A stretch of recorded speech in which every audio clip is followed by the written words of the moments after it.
Então, boa noite, meus amigos, sejam bem-vindos. É uma grande alegria poder estar neste lançamento do primeiro livro do professor Wolfgang Schmidt, traduzido no Brasil, um trabalho excelente do Rafael de Paula, o qual, aliás, na sua introdução, já deu todas as explicações necessárias para um ingresso numa leitura frutífera deste livro esplêndido, O Enigma Quântico.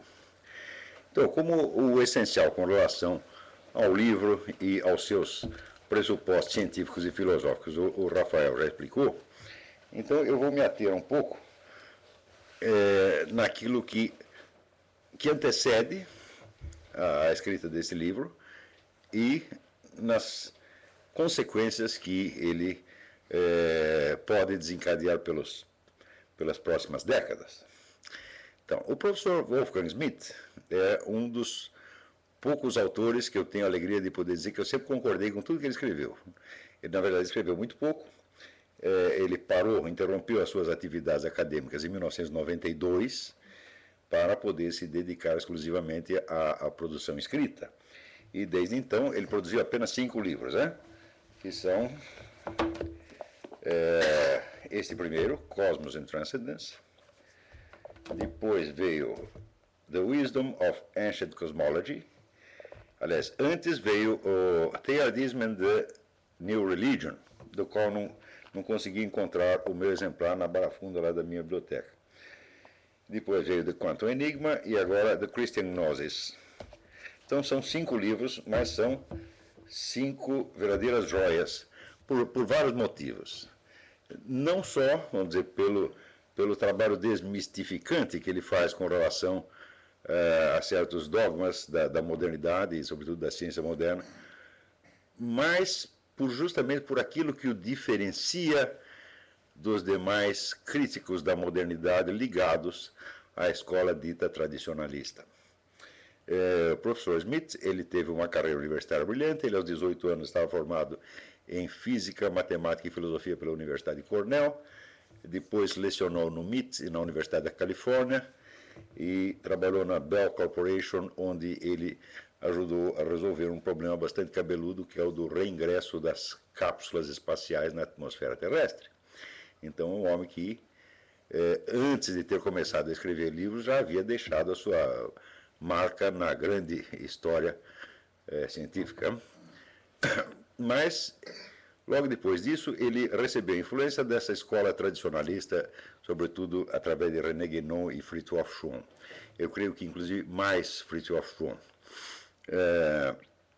E, a partir disso, começou a meditar a ciência moderna à luz de ensinamento das cosmologias tradicionais e da metafísica tradicional.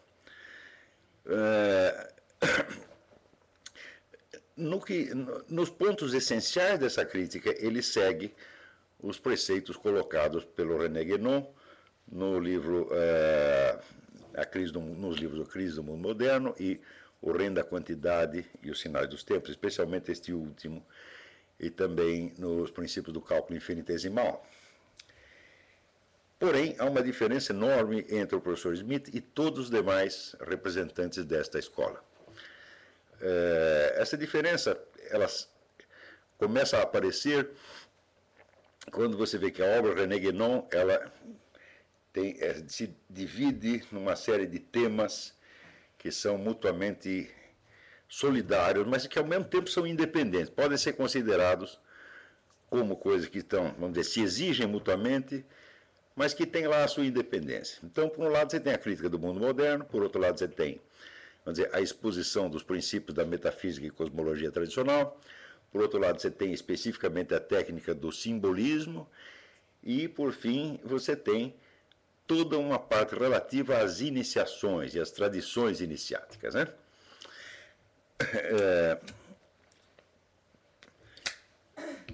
Toda a parte relativa ao simbolismo, a crítica do mundo moderno e a metafísica, a exposição da metafísica e cosmologia tradicional é muito impressionante.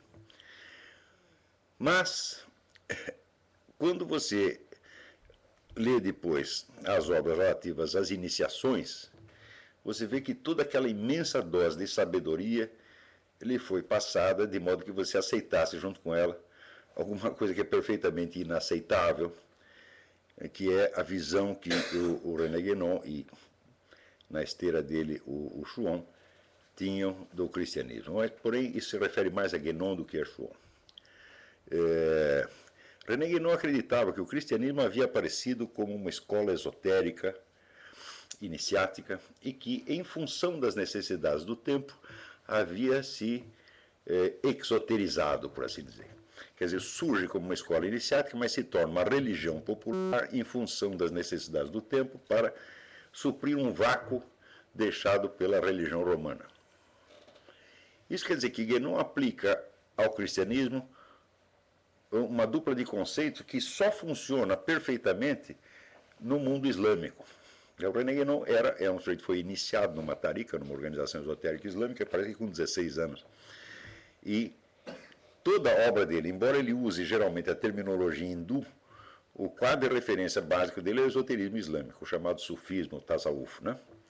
E no mundo islâmico existe, por um lado, a religião legalitária, que é deduzida pelos teólogos e juristas a partir do texto do Corão, e, por outro lado, existem as práticas que não fazem parte da Sharia, da lei, mas que são práticas suprarrogatórias, que são levadas a efeito num quadro mais ou menos secreto ou discreto, tá certo? Mas que tem a sua existência legalmente reconhecida dentro do Islã. Isto parte de um certo grupo de chamados companheiros do profeta Mohammed, que, além das 5 preces diárias, se reuniam diariamente para fazer certas recitações, certas práticas espirituais, e com autorização do Maomé. Então, esses companheiros se tornaram os fundadores das tarikas. Tarikas quer dizer, por um lado, quer dizer a palmeira, uma árvore que é um símbolo do Islã, e por outro lado, quer dizer um caminho, uma estrada. Então, as tarikas são organizações esotéricas que treinam pessoas, supostamente para chegar aos mais altos graus de realização espiritual, né, culminando, segundo Guénon, num negócio que se chama identidade suprema, na qual a individualidade é totalmente reabsorvida no absoluto e cessa de existir como tal.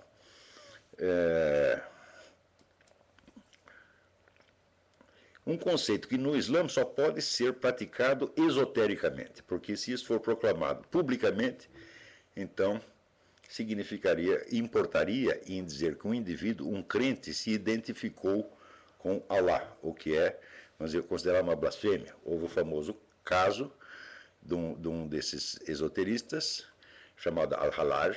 Al-Halaj, no instante de arrebatamento místico, disse An-al-Haq, quer dizer, eu sou a verdade, ou eu sou Deus. Né?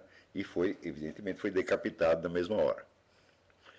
Isso suscitou uma série de polêmicas, porque, por um lado, o camarada era reconhecido como um santo, por outro lado, era notório que o que ele tinha dito era uma blasfêmia mesmo, e, no fim, se chegou, vamos dizer, a uma partilha de território.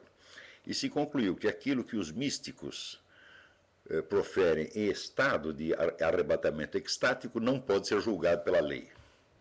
Tá certo? Então, esta partilha de território é que origina o conceito de esoterismo e exoterismo.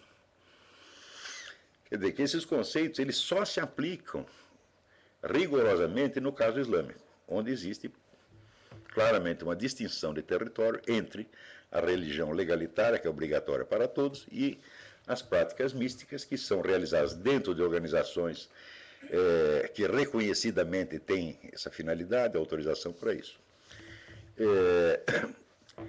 O Guénon jamais veio a entender que justamente essa distinção de esoterismo e exoterismo ela não funciona para o cristianismo. Ela não tem nada a ver com o cristianismo, porque qual é a essência do cristianismo? A essência do cristianismo é a encarnação de Deus num ser humano, o qual vem para revelar os mistérios a toda a humanidade. Ou seja, o Cristo veio para abolir a fronteira entre esotérico e exotérico. Portanto, esse conceito não se aplica de maneira alguma.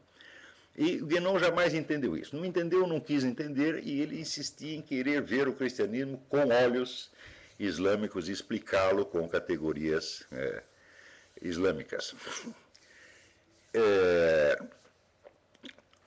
O resultado foi que toda a escola tradicionalista, a partir, vamos dizer, da influência inaugurada por Guénon, começou uma operação de sugar todas as energias espirituais ainda vivas dentro da esfera cristã e, através de uma série de adaptações, ir islamizando tudo isso. Eu vou lhes dar um exemplo de como isso funciona. Em 85, eu fui ao Peru, a convite de um importante representante dessa escola, que era o Martin Lins, para assistir a um congresso de religiões comparadas. E no congresso de religiões comparadas tinha lá um monge budista, tinha um padre ortodoxo, tinha um rabino, tinha um padre católico, tinha um sujeito muçulmano e tinha um representante das várias religiões.